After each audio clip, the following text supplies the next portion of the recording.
This is a thing that happened in my luggage. How did it happen? How did so even of a break happen? Who knows?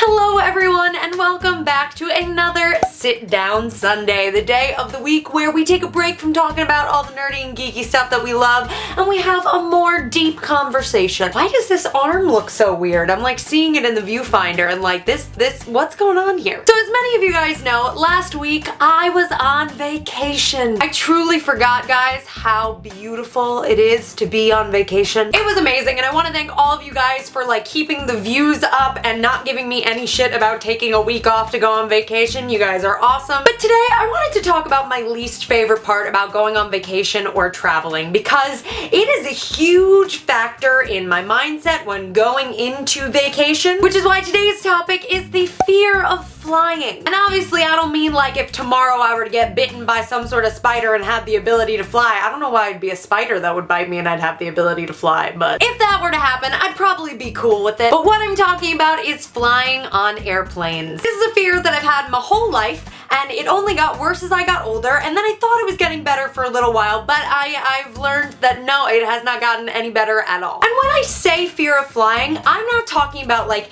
a casual, like when I get on a plane I'm a little uncomfortable and antsy sort of fear. I'm talking about that every time I get on an airplane, right before I get onto the airplane, I say goodbye to the ground because part of me is convinced that I'm going to die. And this is not a joke. I wish that it were a joke. It happened to me just on our flight to St. Lucia a week or so ago. It was about a 4-hour and 20-minute flight, and the first 2 hours of the flight getting out of New York, it was very, very choppy. And I had a couple of legitimate moments with myself where I was like, I'm never gonna make it to St. Lucia. Today is the day I die. And that sucks, obviously. Like, that is a terrible way to feel. And this fear that I have doesn't just cause me a ton of discomfort on the plane, which we'll get to in a moment. But what I have a real issue with is that it literally prevents me from being able to get really excited about wherever I'm going because part of me thinks I'm not gonna make it there. Like, that's mental. That's insane. Part of me feels like if I get too excited about getting to the trip, like I'm jinxing myself in some way, which is, it's so stupid. I feel so stupid saying it out loud, but it's genuinely how I feel. And over the years, I have really tried to tackle this fear. I remember back in middle school, high school, I had a very good friend named Suraj. Suraj, if you're watching this, hello. And every summer he would fly to Singapore, which is an extremely long flight to go and visit some of his family. And one day we were talking about the fact that I have a fear of flying, and he revealed to me that he used to have a pretty big fear of flying, and he gave me this book to read about how to like kind of conquer your fear. I will say that I did learn some very interesting tips that I do use to this day. For instance, do you guys remember the scene from the first Jurassic Park movie when the dinosaur, you can just hear his footsteps coming and you see the water splashing in the glass in the car? According to this book that I read, the only turbulence that you should be concerned about is if you were to look at your glass and your drink were physically splashing out of the glass. When I'm on flights and things are getting choppy, I will tend to look at the drinks around me and see if they're really moving, and it is pretty comforting. However, I learned also some not so great tips. The book was written by a pilot and he was trying to express that turbulence really is not a big deal by revealing the fact that sometimes on very long flights, pilots will hit turbulence on purpose just to make the flight more interesting. What? Ever since I read that in that book, every time I get on a flight now, I try and stare into the captain's eyes as I board, as if to say, we're not messing around here, pal. I don't care if you have a fun flight. And obviously I'm sure that not all pilots do this, and I know that that was supposed to be a comforting fact, but oh no, it did not comfort me at all. And so then obviously I've also just tried to reflect on what makes me afraid of flying. When I was a kid, it definitely stemmed out of the fear of heights that I used to have. However, as I've gotten older, that's definitely not the case. My fear of heights has gotten a lot better, but I've realized that it is definitely out of the fact that when I'm on an airplane, I am completely out of control. Turns out I'm a control freak, y'all. I just feel totally useless on a plane. Like, I can't do anything. I'm expected to relax and just rely on this person that I've never met. And I should be able to do that, right? But I can't. And I hope I'm not offending any pilots out there because, again, I know pilots. I know some pilots who are really great people,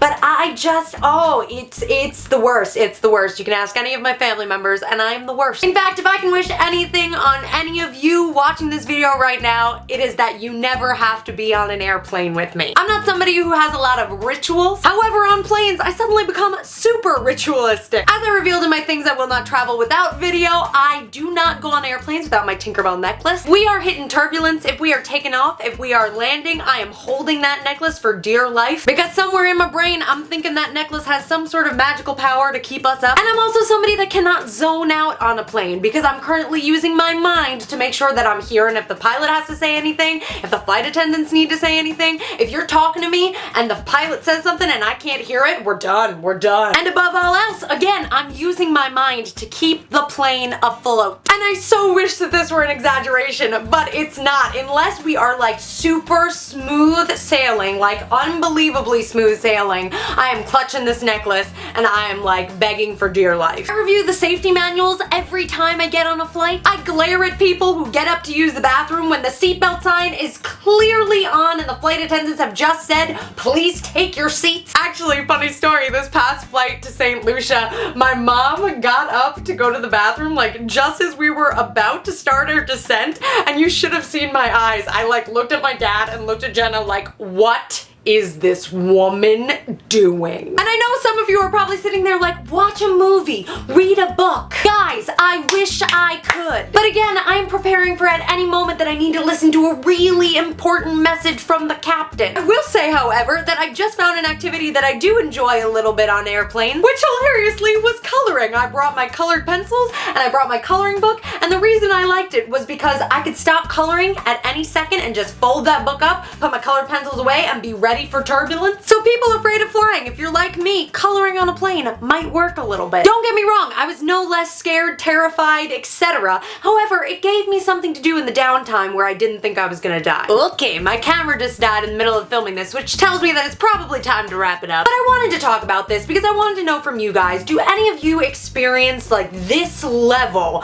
of true anxiety about flying? And if you do, how do you try and deal with it? How do you cope with it? Or if you are someone who has gotten over their fear of flying, please share with me your magic. And if you're a pilot watching this video, please tell me, do you hit turbulence on purpose? I need to know the true answer. Anyway guys, thank you so much for watching this video. If you liked it, be sure to hit that thumbs up button and share this video with a friend. If you haven't seen my last video yet, you should go and give it a watch. It's my monthly segment on my channel called Netflix and Chill, where I fill you in on everything you need to know about Netflix for the upcoming month and this month. And finally, if you want to find me on other social media, maybe see some of my cosplay stuff, see my like day-to-day life on Snapchat, here is all of my information, and hitting that subscribe button helps me out a whole lot, so go ahead and click it. And otherwise, I love you lovelies, and I will see you in my next video. Bye!